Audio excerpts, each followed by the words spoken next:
আজকে আমি আঙ্গুরের বাগানে।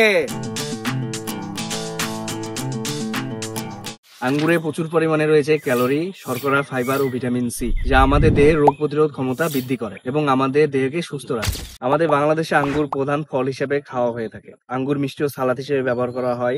আঙ্গুরের রস আমরা শরবত বা জুস হিসেবে খেয়ে থাকি এবং অসুস্থ রোগীদের জন্য আঙ্গুর খুবই উপকারী, কারণ আঙ্গুর আমাদের হৃদরোগ, ডায়াবেটিস ও চোখের স্বাস্থ্য রক্ষা করতে বিশেষ উপকারী। তাই আমাদের সকলের প্রয়োজন অন্তত প্রতিদিন 100 গ্রাম হলেও আঙ্গুর খাওয়া, তাহলে আমাদের স্বাস্থ্য ও শরীর দুটোই ভালো থাকবে।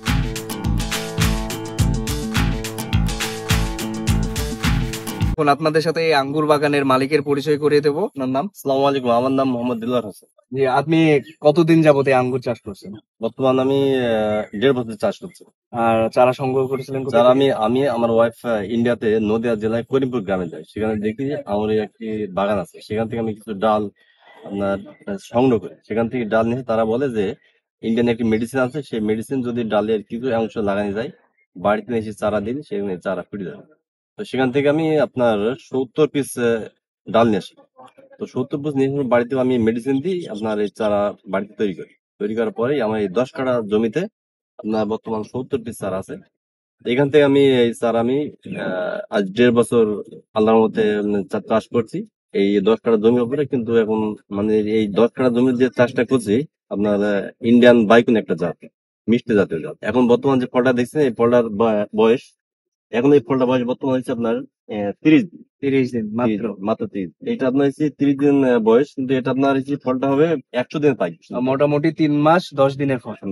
এই জাতটা যদি আমাদের লোকাল মার্কেটে আপনি বিক্রি করেন, তাহলে এই চারার দাম কেমন হবে? চারা আমার কাছে আছে, সমস্যা নেই, আমার কাছে চারা পাবেন। যদি কেউ মনে করে যে আমি মাঠে চাষ করবো বা বাড়িতে বা ছাদের উপর টবেতে চাষ করবো বা একটা দুইটা গাছ নিয়ে লাগাবো, যে আমার বাড়িতে ছেলে মেয়ের জন্য লাগাতে পারে, সমস্যা নেই। বর্তমানে আমার কাছে চারা আছে। তো আমি চারা আপনার 500 টাকা পিস বিক্রি করছি। 500 টাকা পিস।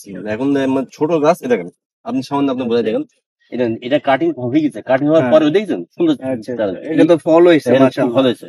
মানে আমার আমার বাড়িতে যে চারা আছে, ঠিক এই চারা থেকে আপনি ফল পাবেন, সমস্যা নেই, এতটুকু গাছে ফল পাবেন। আর এইটাতে কি পরিমাণ জৈব সার প্রয়োজন হয়? আপনি 1.5 ফিট, এই গাছ থেকে আপনার 1.5 ফিট বাই 1.5 ফিট করে আপনার জৈব সার, দানা বিষ, ফসফেট, পটাশ এগুলা দিয়ে আমি 2 দিন কাগজ দিয়ে ঢেকে দেওয়ার পরে 2 দিন পর আপনার মানে 48 বা 72 ঘন্টা পর লাগাই বা গাছ রোপণ করি। তাছাড়া আমরা দেখতে পাচ্ছি মাশাআল্লাহ, আল্লাহর রহমতে অনেক ভালো ফলন এসেছে আপনার এই আঙ্গুর বাগানে। তো এই ফলগুলা কতদিন বয়স আর এগুলা হারভেস্ট করার উপযোগী হবে কত? এবার আপনার এই 30 দিন বা 32 দিন বা 35 দিন বয়সে। এগুলা যদি মনে করেন যে আমি বাজারজাত করবো, এগুলো আপনার বয়স মানে 100 দিন ইনশাআল্লাহ বাজারজাত করুন যাবে। এগুলো মিষ্টি জাত, ইন্ডিয়ান মিষ্টি জাত, নাম বাইকুন, বুঝছেন? এগুলো জাতও সুন্দর। কেউ যদি মনে করেন যে আমি বাড়িতে চাষ করবো, সে মাঠে বা বাড়িতে চাষ করতে পারে। কেউ হয়তো সে বলে যে আমি বাড়িতে একটা গাছ লাগাইছি, কিন্তু গাছ লাগানোর পরে মিষ্টি নেই, কিন্তু খাদ্য বলাইছে লাইছে, কিন্তু সে জাত হয়তো সেটা আলাদা, বুঝছেন? সে তার মধ্যে সে লাগিয়েছে, ঠিক আছে, কিন্তু জাত নিতে হবে। তারপরে আরেকটা প্রশ্ন থাকে, আমাদের বাংলাদেশের যে সকল আঙ্গুর গাছগুলা করা হয়, আমরা বেশিরভাগই শুনি সেগুলো টক হয়, মিষ্টি হয় না। তো এটা আপনি বলছেন মিষ্টি জাত, তো ওগুলা টক হওয়ার কারণ কি? না, টক মানে আপনি যদি, আমি ধরেন ইন্ডিয়া থেকে গিয়ে এগুলা নিয়েছি, যে বাগানে থেকে নিয়েছি তার প্রায় 30-35 বিঘে বাগানে চাষ করছেন, তিনি বললেন যে আমার জাতই মিষ্টি জাত, আমার টক হবে না।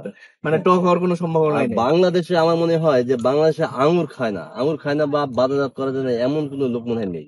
হ্যাঁ, কারণ আঙ্গুর বাংলাদেশে, আমি আমার মেহেরপুর জেলাতে গাংনী উপজেলা, গ্রামের নাম যোগেন্দা। আমি এই যোগেন্দা গ্রাম থেকে আমি বললাম যে মিষ্টি জাত আমার মাটিতে, আমার এই মেহেরপুর জেলার মাটিতে আমি মিষ্টি জাত করে ছাড়বেন। আলহামদুলিল্লাহ, আল্লাহ তাআলা আপনার দোয়া কবুল করুক। আমাকে সময় দেন ভাই, খুব জোর মানে 2 মাস সময় দেন। আমাদের দেশে কি বাণিজ্যিক ভাবে আঙ্গুর চাষ করা সম্ভব? ইনশাল্লাহ মানে আমার তো পাশে আরো জমি আছে, আমি এগুলো সামনে আর বাড়বো, ইনশাল্লাহ জমি আর বাড়াবো। আমাদের বাংলাদেশে যদি তরুণ কোন উদ্যোক্তারা এই আঙ্গুর চাষ করতে ইচ্ছা পোষণ করে, তাদের জন্য আপনি কি পরামর্শ দিবেন? বর্তমান বাংলাদেশে অনেক যুবক আছে, তারা যদি মনে করে যে বেকার যুবক আছে, তারা যদি মনে করে যে আমার মাঠে বা বাড়ির আঙিনায় অনেক আমাদের জমি আছে বা জায়গা আছে, সে যদি মনে করে যে আমার কাছ থেকে চারা নিয়ে সে রোপণ করে, সে মনে করে যে ছোটখাটো একটা, আমার মতো ছোট একটা জায়গাতে গাছ রোপণ করে সে চাষ করতে পারে। এখন ভালো জাত, শোনেন ভাই, যদি ভালো জাত যদি না লাগান, আপনি ভালো গাছ যদি না লাগান, তাহলে কিন্তু ভালো ফসল পাবেন, ভালো আবাদও করতে পারবেন না। আপনি আমার কাছে আসেন, আমার কাছে চারা আছে, নিয়ে যান। কারণ আমার এটা ইন্ডিয়ান বাইকুন জাত বা জাত মিষ্টি জাত, কিন্তু সময় দিতে হবে। আপনি লাগালেন, ঠিক আছে ভাই, কবে মিষ্টি হবে, কখন মিষ্টি হবে, ই নিয়ে ভাই চিন্তা করার সময় নেই, কিন্তু সময় অবশ্যই হবে। দেখুন আমি দেখেন ভাই এখন বাগানে আছি বা আমি কাজ করছি, আল্লাহর রহমতে আমার ধৈর্য শক্তি দিচ্ছে, আমি সময় দিছি, ইনশাল্লাহ মিষ্টি হবে যে আপনার বাগানে কতটা সেচ লাগে প্রতি মাসে? এটা মানে যদি এটা জমির ক্ষেত্রে আবহাওয়ার ক্ষেত্রে, আবহাওয়া যদি আজকে আমি পানি দিলাম, দেখেন আবহাওয়া যে আবহাওয়া রোদের তাপমাত্রা, এই তাপমাত্রা কিন্তু এক সপ্তাহ পর পর বা 15 দিন পর পর সেচ দিবেন। মানে মাসে 2টা সেচ প্রয়োজন। সেচ পাবে।